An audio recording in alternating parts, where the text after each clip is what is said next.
Babasahin ko muna yung Matthew 6, verse 19. 19 to 21. 19, lay not up yourself treasure upon your earth, where moth and rust doth corrupt, and where thieves break through the steel. 20, but lay up yourself treasure in heaven, where neither moth nor rust doth corrupt, and where thieves do not break through nor steal.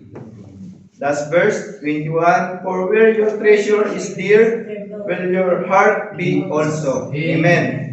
Let's pray. Heavenly Father, we thank you all the blessings that give to all of us. Lord, thank you sa service na ito, Panginoon, ng aming gawain dito sa simbahan ko, Panginoon. Lahat ng ito ay hindi magiging walang kahalagahan. At ikaw lang na itinataas namin sa mga gawain na ito, Panginoon. Lord, I pray sa offering, tithes and offering namin, Panginoon, na ibibigay ng aming mga kapatiran, Panginoon. Gayon din ang aming mga guest, Panginoon. Ito ay para sa pagpapabuti ng aming simbahan, Panginoon, ang lahat ng mga gawain at mga gastos ng simbahan na ito, Panginoon, ay dito namin ipagkakaloob ang aming mga bukal sa aming loob, Panginoon. Lord, maraming salamat po sa lahat ng biyayang pinagkakaloob mo, Panginoon. Gayon din sa pagpatuloy na sa kalusugan ng aming pastor, Panginoon.